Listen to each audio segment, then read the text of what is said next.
আউযু বিল্লাহি মিনাশ শাইতানির রাজিম। বিসমিল্লাহির রহমানির রহিম। নাহমাদুহু ওয়া নুসাল্লি ওয়া নুসাল্লিমু আলা রাসূলিহিল কারীম, আম্মা বা'দ। দেশ ও প্রবাসের যে যেখান থেকে শুনছেন সবাইকে সালাম দিচ্ছি।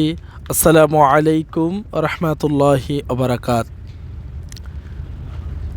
আসসালামু আলাইকুম ভিউয়ার্স, দর্শক শ্রোতা, আপনারা দেখতেছেন আমরা এখানে কয়েকজন মানুষ রয়েছি। সবাইদের পক্ষ থেকে সবার পক্ষ থেকে সালাম দিচ্ছি। আসসালামু আলাইকুম ওয়া রাহমাতুল্লাহি ওয়া বারাকাতুহু। সালাম দেন।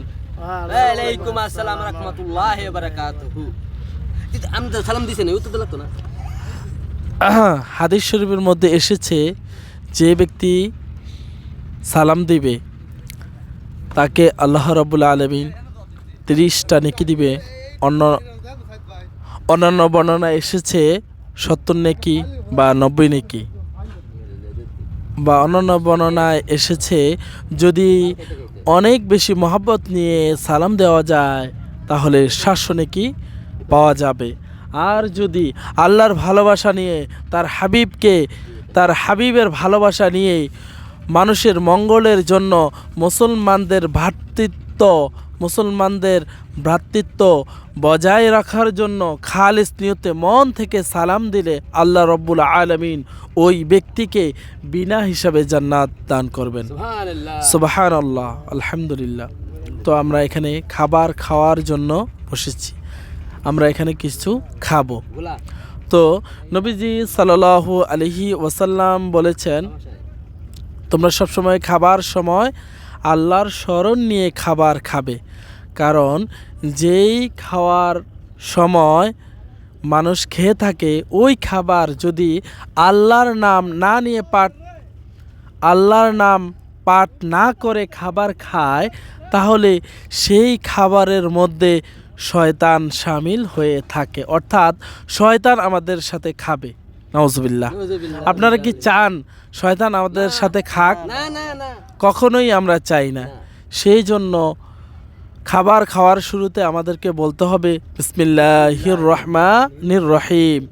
নবীজি বলেছেন খাবার খাওয়ার সময় বলার জন্য বিসমিল্লাহি ওয়া আলা বারাকাতিল্লাহ, বিসমিল্লাহি ওয়া আলা বারাকাতিল্লাহ।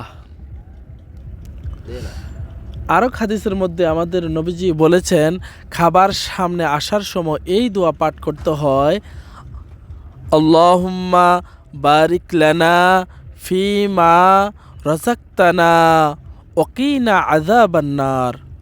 অর্থাৎ, হে রব্বুল আলামিন, আমার সামনে যে খাবার এসেছে এই খাবারের মধ্যে আপনি বরকত দান করুন বা আপনার পক্ষ থেকে বৃদ্ধি করে দিন। ওয়াকিনা আযাবান নার। আমরা তো খাবার খাওয়ার সময় নিজেদের দেহের মধ্যে প্রশান্তি অনুভব করি এবং শরীরে শক্তি পাই। আমার শরীরের মধ্যে শক্তি এসে যায় আর মন প্রফুল্ল হয়ে যায়, কারণ আমাদের পেট খালি যদি থাকে আমরা মনে মনে ধারণা করি বুঝি আমি মরে যাব। নাউজুবিল্লাহ, আস্তাগফিরুল্লাহ।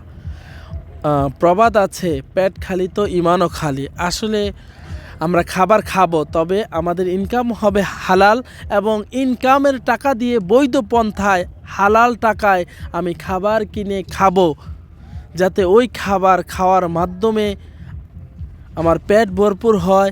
পেট ভরার মাধ্যমে আমার শরীরে শক্তি আসে, সেই শক্তি দ্বারা আমরা নামাজ, রোজা, হজ, যাকাত আদায় করব, যাতে ওই নামাজ, রোজা, হজ, যাকাত আল্লাহ তাআলার দরবারে কবুল হয়। বলি আলহামদুলিল্লাহ। তো নবীজি বলছেন, যেই রিজিক, যেই ইনকামের টাকা যদি অবৈধ হয়, ওই অবৈধ টাকার খাবার কেউ যদি খায়, ওই খাবার সে খেলো না। নবীজি বলল, সে খাবার খেলো না, সে যেন আগুন দ্বারা তার পেটকে পরিপূর্ণ করে নিল। বলুন নাউজুবিল্লাহ।